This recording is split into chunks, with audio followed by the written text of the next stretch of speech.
E aí, pessoal, tudo bem?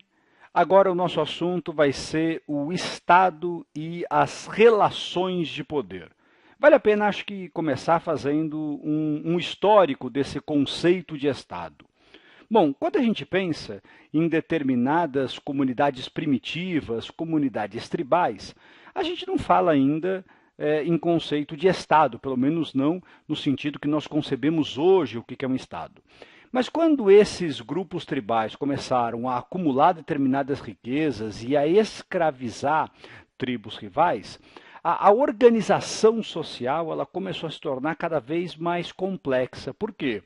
Porque foram sendo criadas cada vez mais determinadas relações de dominação. Ora, eu acho que a gente pode dizer que estava aqui o embrião do Estado moderno. Agora, é claro que esse Estado, como nós o concebemos hoje, ele é bem mais recente. Ele data ali do século XV, do século XVI, início da Idade Moderna, naquele período que a gente chama de formação das monarquias nacionais lá na Europa. E desde essa época até hoje, a gente pode dizer que o Estado ele foi se construindo em cima de algumas bases. Eu queria destacar duas delas, que são a propriedade privada e a estratificação social. Ora, o Estado moderno ele está assentado em cima dessas bases, o que significa que esses valores se tornam valores institucionalizados. São pouquíssimas as experiências de organização em estados em que não houve, de alguma forma, o respeito à propriedade privada. E, da mesma forma, é muito difícil uma sociedade que não tenha algum grau de estratificação. E em sociedades complexas, a gente vai dizer que existe essa divisão em classes sociais. Bom, a gente pode pegar essas duas noções aqui e fazer uma discussão que envolve a realidade brasileira. Eu trouxe aqui um trechinho da Constituição brasileira, o artigo 5º da nossa Constituição, que diz: todos são iguais perante a lei, sem distinção de qualquer natureza, garantindo-se aos brasileiros e aos estrangeiros residentes no país a inviolabilidade do direito à vida, à liberdade, à igualdade, à segurança e à propriedade, nos termos seguintes.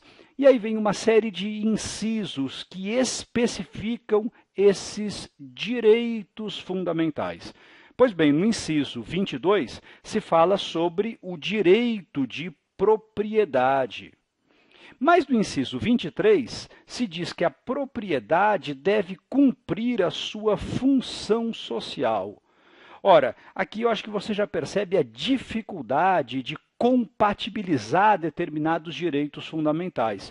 Porque, ao mesmo tempo em que a Constituição garante o direito à propriedade, fala-se justamente em igualdade.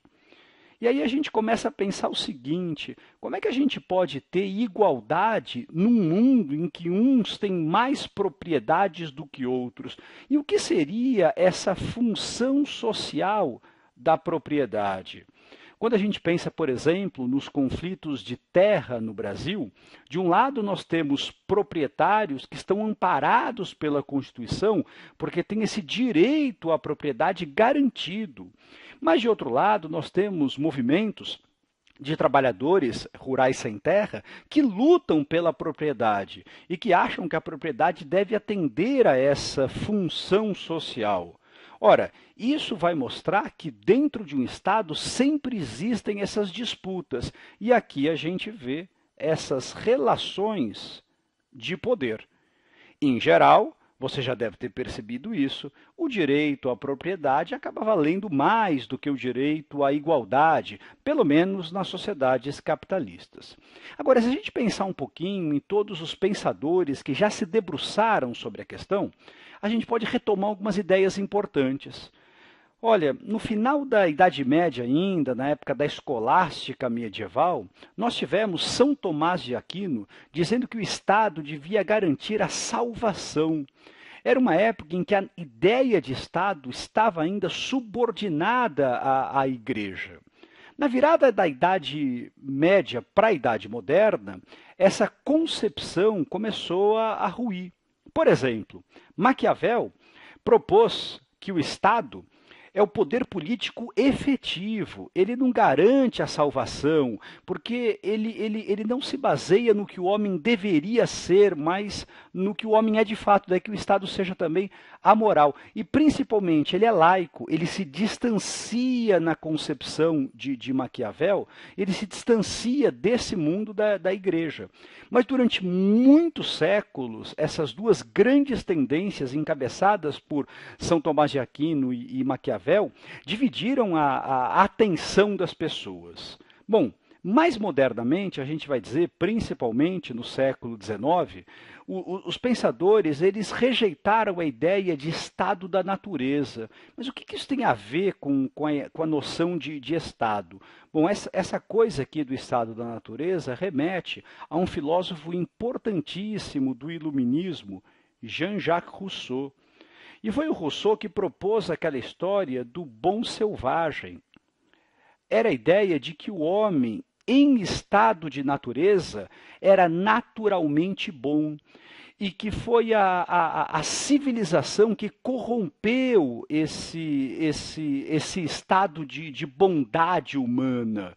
No século XIX, as pessoas vão romper com essa noção de que o homem era naturalmente bom quando podia viver captando da natureza apenas aquilo que lhe era necessário.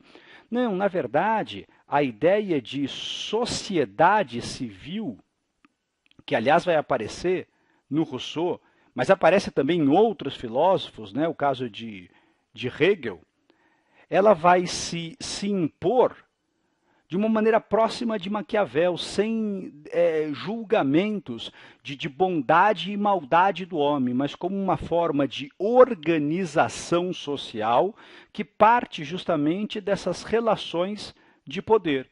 E essas relações, em geral, são relações em que um determinado grupo dentro desse Estado tem mais força do que outro.